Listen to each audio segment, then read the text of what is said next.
March the 2nd. World attention centers on the Bismark Sea as word flashes that a 22-ship Jap convoy is heading towards Leh and Salamur. For long, warnings had come of huge enemy ship concentrations at Naval. Up to 60 ships had been seen, photographed, and bombed by Allied pilots. Shrouded by tropical rainstorms, the convoy was creeping towards its destination when the storm lifted. Reconnaissance planes got a bearing on it, and back at Allied air bases, the fun begins. In operations room, well-laid plans for a coordinated attack are finally checked. High officers of the American Air Force and the RAAF know exactly the tasks of their respective commands. It's to be the biggest aerial show of the New Guinea campaign, and more than 130 planes will take part. Zero's in vicinity. Well, we'll be taking along medicine for them. Scramble. They've been on the leash straining for the go. This is anybody's fight. Kitty Hawks, Cobras, Lightnings, Bostons, Beauforts, B-25s, Liberators, Bow Fighters. The latter do a grand shooting up job on ships and barges crammed with Jap soldiers seeking escape.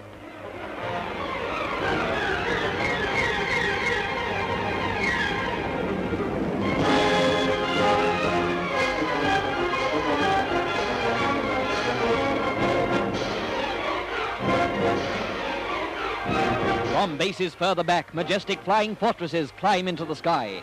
There's trouble brewing for Toyo today, all right. Kitties and Cobras scoot off to warm it up for Jap aircraft seeking to join in the fray from Leh and Salamur. There go the Bow Fighters. Our camera is going to ride in one, capturing some of the most sensational pictures of the war. The cameraman must stand up behind the pilot during terrific dives and wild maneuvers, grabbing a shot where he can. This is no joyride. First pictures, a Lockheed Lightning heading for action. This great fighter has twin motors.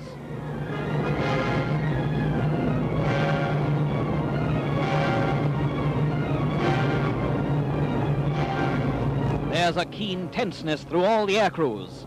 A hell of a lot depends on what they do. A Liberator coming up from another base. Well, turn the lot on. The Nips have had this coming to them for a long, long time. There they are. Ack bursts around bombers there before us. Those American bomber boys are certainly doing their stuff. Let them have it, buddy.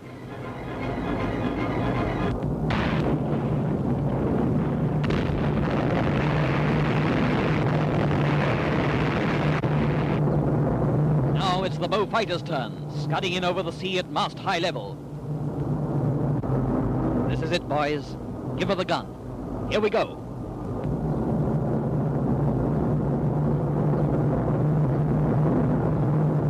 Got trouble enough, temporarily anyway. Let's find a clean skin. There's one. Not a mark up to now.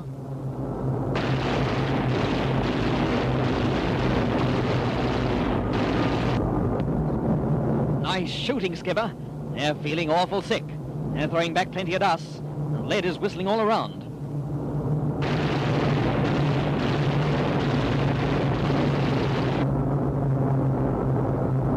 Away to port, there's an untouched ship.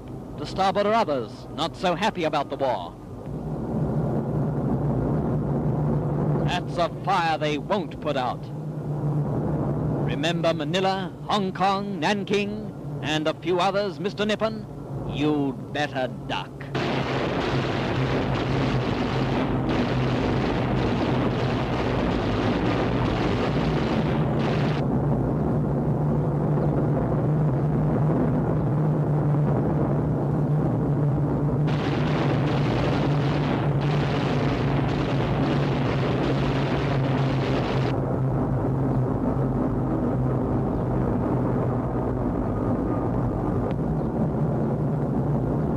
Bow Fighters are returning to base to refuel and reload.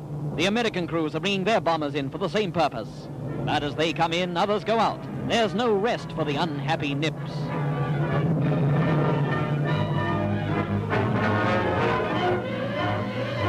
Ground crews descend on the aircraft like a swarm of hornets.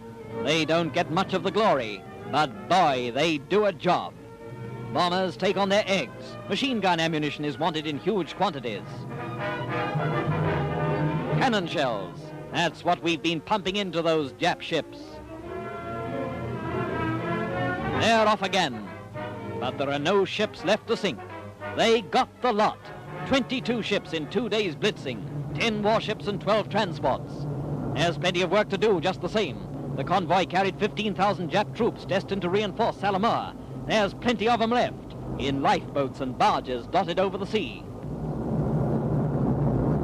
There's a boat. Tiny speck, center screen. The bow screams down at terrific speed.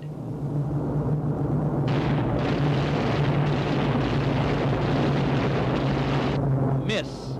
One tiny boat in a wide sea isn't so easy to hit.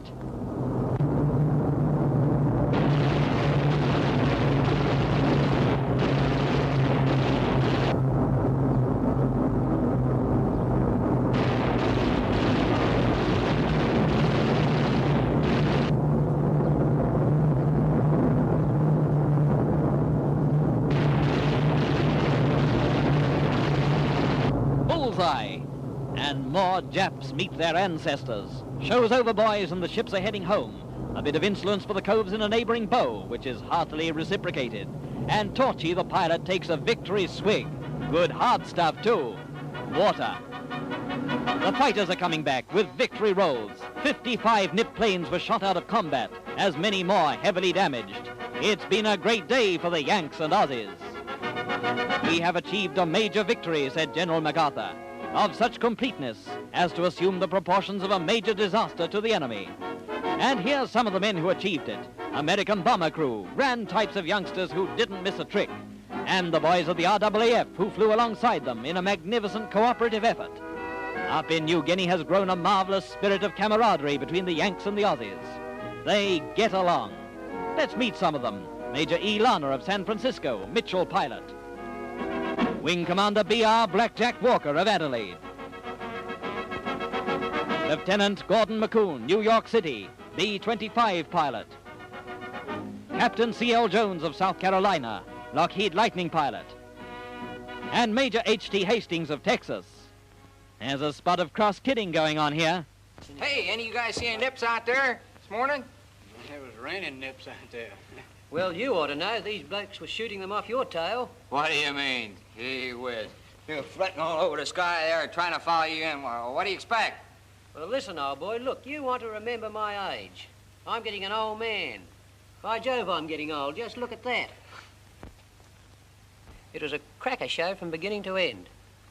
When it comes to a scrap, we Aussies don't want any better coppers than you Yanks. We're tickled to death to know that you're right behind us. Oh, yeah, Blackjack? With you, boy, not behind you. Well, all kidding aside, the results obtained cannot be attributed to any one individual or a group of individuals. It was more like a smooth play on a football field. Every man knew his job and every man did his part. The coordination between the RAAF and the American Air Forces was really perfect. They've won a great victory, but the Japs will come again. It won't be easy for them when they do, for they'll face two great air forces fighting side by side in a splendid blood brotherhood that nothing in the future can ever dissolve.